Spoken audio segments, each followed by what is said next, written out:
Salut à tous et bienvenue sur la chaîne ZC Technam. Dans ce tutoriel, on va parler des animations dans PowerPoint. D'accord? Les animations, c'est ce qui va vous permettre de faire casser momentanément certains éléments de votre présentation et faire apparaître progressivement les éléments de cette présentation. D'accord? Tout d'abord, on va distinguer deux. Les animations pour les textes et aussi pour les objets. De toutes les façons, peu importe pour les textes ou pour les objets, les mêmes animations peuvent être appliquées. D'accord? Et quelque chose d'important pour appliquer une animation, il faudra d'abord avoir l'objet.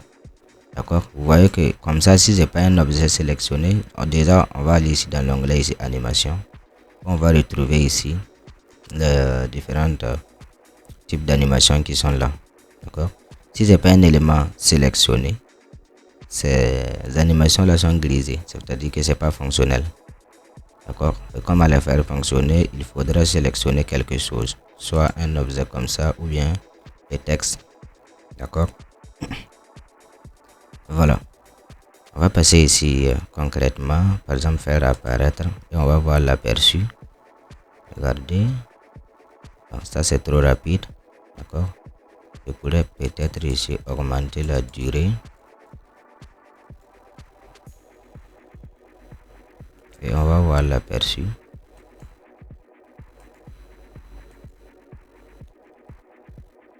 Vous voyez que ça va apparaître ici. Voilà. Donc déjà ça c'est une animation qu'on peut mettre. D'accord? Vous allez trouver différents types d'animations là. Voilà, comme ça. Balayer. Regardez là. D'accord? Et vous avez trois grands groupes. Vous allez avoir ici des animations d'entrée. C'est-à-dire que ça va définir comment votre élément va rentrer. D'accord? Vous avez des animations d'accentuation. Ça c'est peut-être pour accentuer sur quelque chose. D'accord? Je vais prendre cet élément et je vais appliquer une animation d'accentuation. Vous allez voir là.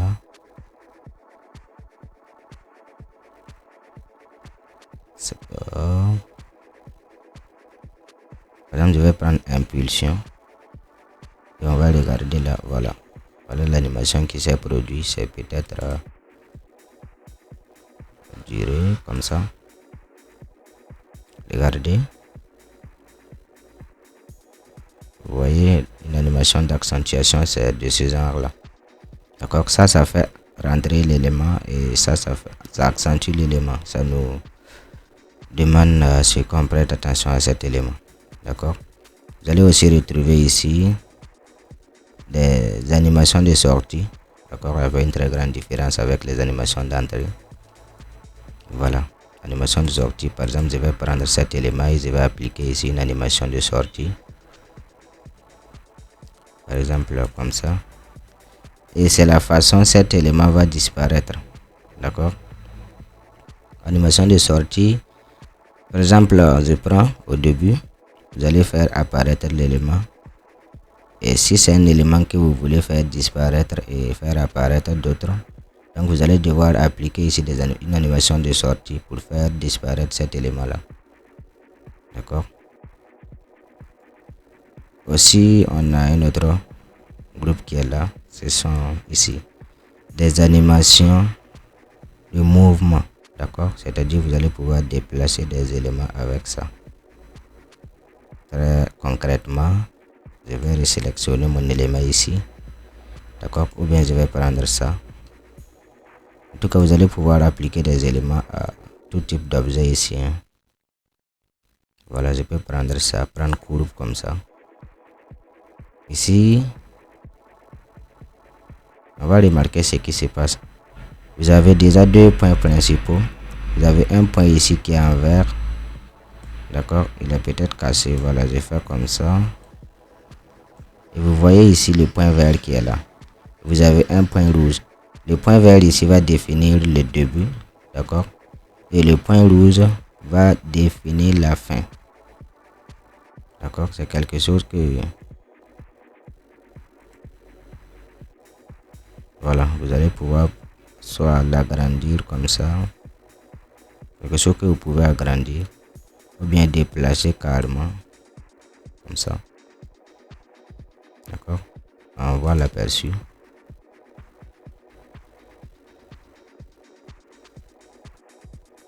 Parce que c'est classé par ordre, il faut que tout se joue avant d'arriver à ça.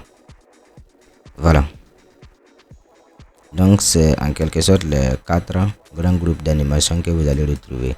En ce qui concerne le chemin ici, vous n'êtes pas obligé de prendre les chemins qui sont là. Par là, vous allez pouvoir définir ici votre chemin personnalisé. D'accord. Par exemple, je vais commencer ici.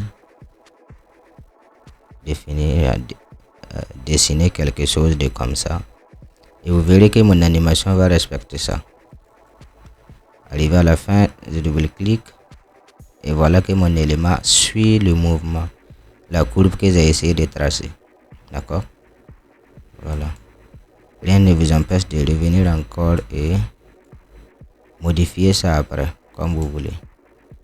Là, je fais un truc comme ça. On passe à l'aperçu. Voilà, aperçu.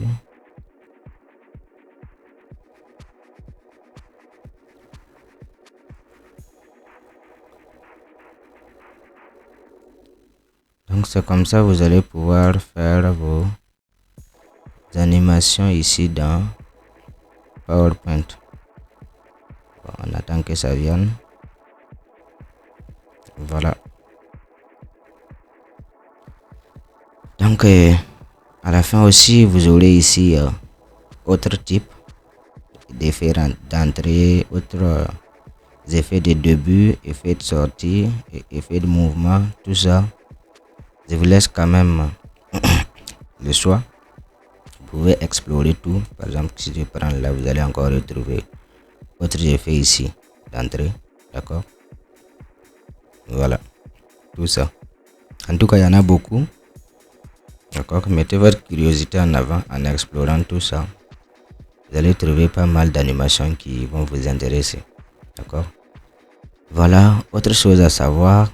Vous voyez bien que mes animations sont numérotées. Le premier c'est pour cet élément, on a un ici. Le deuxième c'est là. Et le deuxième c'est pour celui-là, on a deux ici. Là c'est le troisième. Et voilà le quatrième ici. D'accord. Qu'est-ce qui se passe? Lorsque vous serez en train de présenter, l'ordre d'apparition de vos éléments sera l'ordre des transitions ici et l'ordre des animations qui sont là. C'est-à-dire qu'on va faire apparaître cet élément d'abord, cet élément, ensuite on va faire disparaître cet élément et on va faire ici chanceler cet élément. Je passe à l'aperçu, vous allez voir F5.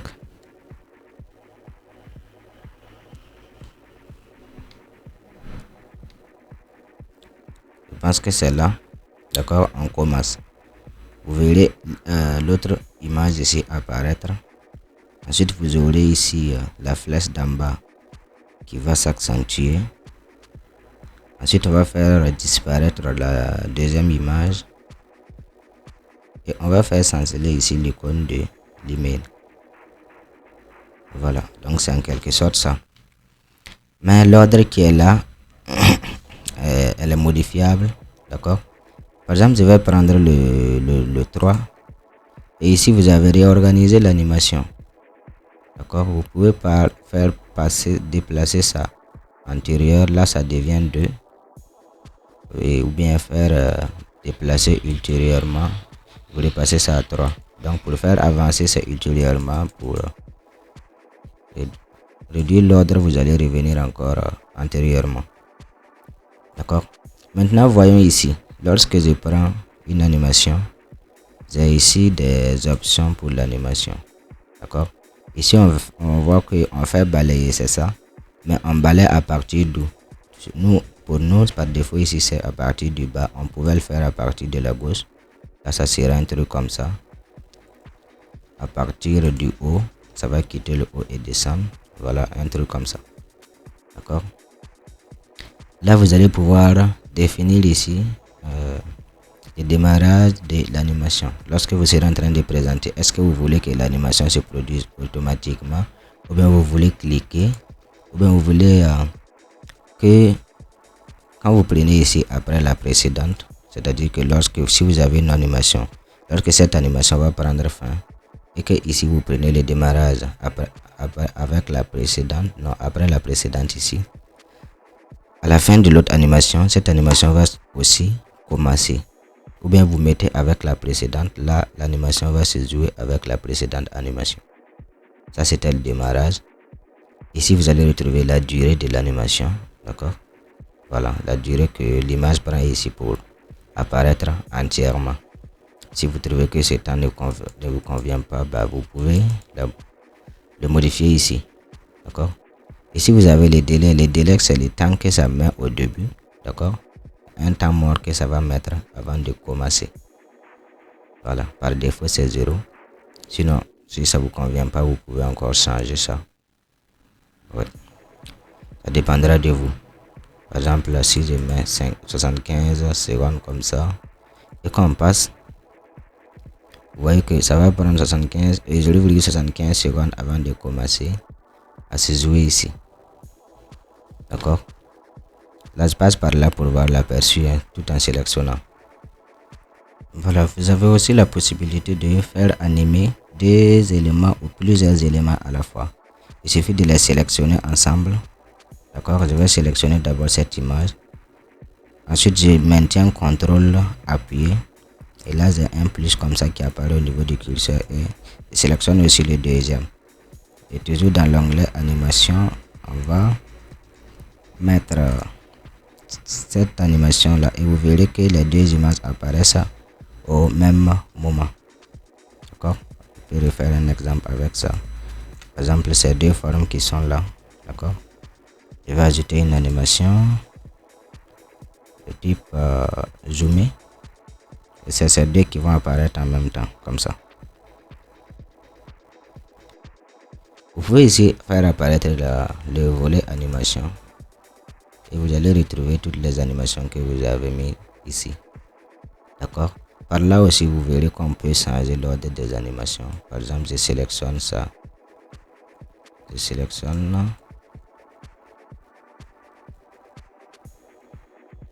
Voilà d'abord. Je vais sélectionner, je fais monter comme ça jusqu'à voir un trait apparaître à la position que je veux et je vais lâcher. D'accord, par exemple flèche bas. Si je veux la mettre à la fin, je sélectionne, je fais descendre carrément à la fin comme ça et je lâche. Vous verrez que ça va prendre 4e position. D'accord. J'avais encore autres effets intéressants. C'est quoi cet effet? C'est que ici, quand vous sélectionnez une animation là, quand vous double-cliquez sur l'animation, vous avez cette boîte de dialogue là qui apparaît. Vous allez trouver pas mal aussi des paramétrages que vous allez pouvoir faire avec ça. Ici, vous avez quoi? Vous avez effet d'abord. D'accord? Le sens. On dit c'est à partir du haut. C'est option de l'effet qu'on avait vu ici. Donc ça quitte le haut et ça descend. Sinon, vous pouvez modifier ça aussi à partir de là. Et je vous rappelle que les animations n'ont pas tous les mêmes options d'effet. Hein. On verra d'autres animations et vous allez comprendre. Ici aussi, vous avez la possibilité de mettre un son pour l'animation, si vous voulez. D'accord? Ou bien, vous laissez ça. Et là, vous avez, après l'animation, qu'est-ce que vous voulez que votre objet fasse après l'animation. Par défaut, ici, on n'en est pas estompé, c'est-à-dire que ça revient à l'état initial actif. D'accord? Sinon, vous avez d'autres états que vous pouvez faire passer votre objet. Soit le faire changer de couleur, d'accord, en prenant autre couleur ici, ou soit vous le masquez après l'animation, c'est-à-dire qu'après avoir apparaître que ça se masque, ou soit vous le faites masquer au prochain clic. D'accord, j'imagine, je prends quelqu'un qui veut faire apparaître par exemple des textes phrase par phrase. D'accord, pour chaque phrase il va mettre cette animation, il va mettre ici cet effet là. D'accord, masquer au prochain clic, c'est ce qui va vous faire disparaître la première phrase et faire apparaître la deuxième phrase. D'accord. Voilà. Et ici, vous avez les minutages. D'accord. Les minutages, vous allez retrouver ces paramètres. En l'occurrence, les débuts, vous voulez que ça fasse, vous voulez que ça commence comme ça, c'est vous qui allez actionner, vous qui allez cliquer pour que ça commence, ou bien vous allez le laisser ici commencer avec la précédente animation, ou bien vous allez le faire apparaître automatiquement après la précédente animation sans avoir à cliquer encore. Voilà un paramètre important ici, c'est la répétition. Par défaut, on n'a aucun. Sinon, vous pouvez faire répéter l'animation 2 fois, 3 fois, 4 fois, 5 fois, 10 fois. Ou bien vous faites répéter ça jusqu'au clic suivant. C'est-à-dire que lorsque vous serez en train de présenter, l'animation va se produire jusqu'à ce que vous cliquez pour changer d'élément.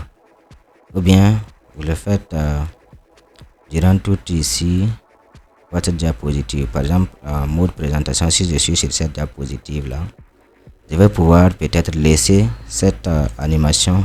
Déjà, je vais prendre ça. Je vais pouvoir laisser cette animation s'accentuer jusqu'à ce que je change de diapositive. On passe ici. C'est cette animation. Lorsque je sélectionne l'animation, se sélectionne ici. Donc, avec les 2 points, qu'est-ce qui se passe? Voilà. Au lieu de double-cliquer ici pour avoir la boîte de dialogue, c'est la même chose quand vous cliquez ici sur effet.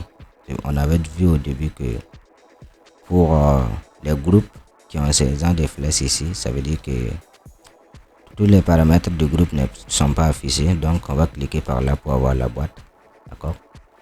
Qu'est-ce que je vais faire? J'étais dans minutage. Dans minutage ici, pour la répétition, je vais prendre jusqu'à la fin de la diapositive. D'accord. Et là, on passe en mode présentation rapidement. On va aller retrouver ça. Je vais essayer d'atteindre cette animation. Regardez ici ce qui se passe. L'animation va se reproduire et se reproduire jusqu'à ce que je décide de changer de diapositive. Si j'avais mis un nombre limité, ça allait aussi respecter ce nombre que j'ai mis. D'accord. Donc j'appuie sur ça pour revenir. Voilà, là je suis là. D'accord. Donc ça c'était pour le minutage. Voilà, vous avez ici l'élément déclencheur animé avec une séquence de clics ou bien démarrer l'effet lors des clics sur. Vous pouvez attribuer ça à. Voilà les effets qui sont là. Ça c'est pour l'accentuation. Quand est-ce que vous voulez commencer ça? Soit vous prenez ça, vous allez laisser ça ici sur une séquence de clics, c'est-à-dire vous allez cliquer. Lorsque vous allez arriver à son tour, ça va commencer. Ou bien vous pouvez l'ajouter à une autre animation ici, de telle sorte que lorsque vous cliquez sur cet élément là, que l'animation commence. D'accord. Donc je pense que c'est assez bon, assez clair pour les animations, pour les effets. Essayons maintenant d'animer ici un texte. Déjà je vais supprimer cette animation. Comment je supprime une animation ici? D'accord. Déjà l'animation est là. Je peux sélectionner l'animation comme ça. Et je vais utiliser la touche sup ou bien effacer de mon clavier pour supprimer. Et vous verrez que là j'ai supprimé l'animation. Donc je repasse par là. Ou bien je sélectionne l'animation à partir de là. D'accord. Un clic droit. J'ai ici supprimé. C'est la même chose, vous supprimez l'animation. On a une particularité en ce qui concerne le texte ici. Regardez, lorsque j'applique ici une animation à un texte, d'accord. Par exemple, vous voyez ici que le texte là vient simultanément. Donc, ici déjà pour l'option de l'effet entrée brusque, ce sera à vous de décider. Ça c'est à partir du bas, je peux prendre ici à partir du haut. Voilà, là je vais le faire descendre comme ça, mon texte. Maintenant, c'est pas ça que je voulais vous montrer. Ce que je vais vous montrer, c'est que ici dans animation texte, d'accord, vous verrez qu'avec des objets, vous n'aurez pas cette commande là, mais avec les textes, vous l'avez. Vous avez ici groupé les textes sous la forme d'un objet. Ce sera à vous de décider tous les paragraphes simultanément. D'accord? Ce sera à vous de décider ici. Ici, vous avez ici activer la forme attachée. D'accord? Soit vous l'enlevez ou soit vous le remettez à sa place.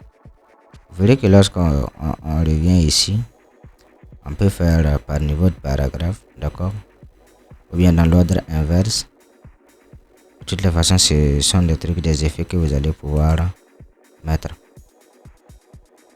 Maintenant, au niveau d'effets ici, vous avez quoi? Animer texte, animer le texte, qui s'ajoute au niveau des effets. Animer texte, vous avez ici par défaut tout simultanément, c'est ce qui fait apparaître les textes simultanément. Sinon, vous pouvez prendre ici mot par mot ou bien lettre par lettre. Regardez, je vais prendre ici lettre par lettre. Lorsque je fais ça, ok, vous verrez que mon texte va rentrer lettre par lettre ici. D'accord? Si je repars là-bas, en double-cliquant ici, je vais pouvoir ici définir le temps, fin en douceur ou bien démarrage en douceur. Tout ça, ça sera moi qui va définir. Mais lorsque je viens ici, vous aurez aussi la durée que vous pouvez augmenter ou bien réduire. En tout cas, ça va dépendre de vous. Voilà. Donc pour le texte, vous avez d'autres options qui s'ajoutent. On va essayer de faire avec ça. Je vais sélectionner ce texte-là. Uniquement ce texte, bien vrai que ça se trouve avec d'autres, mais vous verrez que je peux sélectionner uniquement ce texte et appliquer ici une animation justement pour ce texte. D'accord? Je peux sélectionner ça et aller voir ces paramètres. Au lieu de faire apparaître tout simultanément, ici je vais faire apparaître peut-être mot par mot. D'accord? Et ça doit venir bon à partir de la gauche. Ici je vais choisir à partir de la gauche. Voilà. Donc comme ça mon texte apparaît comme ça. Bon, le temps de l'animation c'est vraiment peu, raison pour laquelle on n'a pas remarqué, mais on a encore le minutage qui est là. Je vais mettre 2 secondes pour que vous voyez mieux. Regardez là, ça apparaît ici quoi, mot par mot, comme ça. D'accord? Faisons la même chose avec le deuxième texte. Donc si vous voulez faire apparaître les choses dans l'ordre comme ça, il va falloir sélectionner chaque élément et appliquer une animation. Par exemple ici, une entrée flottante. D'accord? Vous aurez aussi des options pour ça. Lorsque vous double-cliquez, vous avez encore cet effet là qui est là, tout simultanément ou bien mot par mot. D'accord? Regardez ce qui va se passer. Voilà. Le temps de l'animation c'est vraiment peu. C'est pour ça on n'arrive pas à mieux voir. Je vais faire ça et sélectionner ici l'animation. Ça. On va passer à l'aperçu.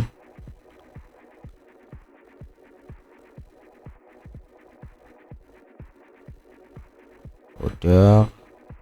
Ça apparaît comme ça. Et voilà mon élément qui est là. Ou bien vous faites apparaître lettre par lettre. D'accord? Je sélectionne ici le troisième et je vais faire une entrée brusque à partir du bas comme ça. Mais par contre, là je vais prendre ici lettre par lettre. D'accord? Et je vais augmenter ici le temps pour que vous puissiez voir 3. Voilà, là comme ça. Et de passage aussi, vous avez ici revenir au début après lecture. D'accord? Par exemple, pour les effets de mouvement, lorsque vous faites une animation, vous déplacez l'élément. D'accord? Et pour faire revenir l'élément à sa position initiale après l'animation, il faut ici cocher revenir au début après l'animation. Donc regardez là, on aurait une entrée lettre par lettre. Voilà. Donc c'est en quelque sorte ce que vous pouvez faire. Donc voilà, par contre ici, pour Le tableau c'est considéré comme un objet, donc vous n'allez pas pouvoir faire apparaître son contenu un à un. D'accord? Voilà. Donc lorsque vous appliquez ici une animation à un tableau, le tableau apparaît avec tous ces éléments. Pareil pour les graphiques. Voilà, je fais un truc de comme ça. Et voilà, c'est bon. Donc je vais vous laisser explorer les autres animations qui sont là. D'accord? Ici vous avez la possibilité pour le graphique de faire apparaître série, par catégorie. En tout cas, ça va dépendre de vous. Comme ça apparaît comme ça. D'accord? Par contre, le tableau n'a pas ces effets là. Il y a aussi une autre chose que je ne vous ai pas montré. Donc je vais vous montrer ça rapidement. D'accord? On va prendre ce texte qui est là. Je vais d'abord l'appliquer une animation comme ça. Le fractionnement, ça apparaît comme ça. Maintenant, la question que je pose maintenant, c'est comment je peux ajouter une autre animation. Par exemple, si je veux que après l'apparition, que le texte descende un peu vers là. Comment je peux faire ça? Étant donné que si je reviens, je prends ici une autre animation, je vais changer la précédente animation. Je n'ajoute pas d'animation, d'accord? Donc je vais rester là. Comment je peux faire ça? Ici, vous avez la commande ajouter une animation. D'accord? Donc ajouter une animation, vous cliquez juste. Et moi je vais faire descendre, donc je vais aller chercher ici par exemple la ligne. Souvenez-vous, voilà un aperçu. On passe ici l'aperçu, vous allez voir. Vous verrez que le texte apparaît d'abord et ça descend. D'accord? Je peux encore ajouter une autre animation si je veux. Donc comme ça je pourrais ajouter des animations à un élément, plusieurs animations à un élément. Comme ça se passe. Donc je pense que ce sera tout pour cette vidéo. J'espère que vous avez compris. Sinon, revisualisez encore la vidéo. Si ça vous a plu, n'hésitez pas de liker, d'accord, et abonnez-vous surtout pour ne pas manquer la prochaine vidéo. Donc je vous remercie.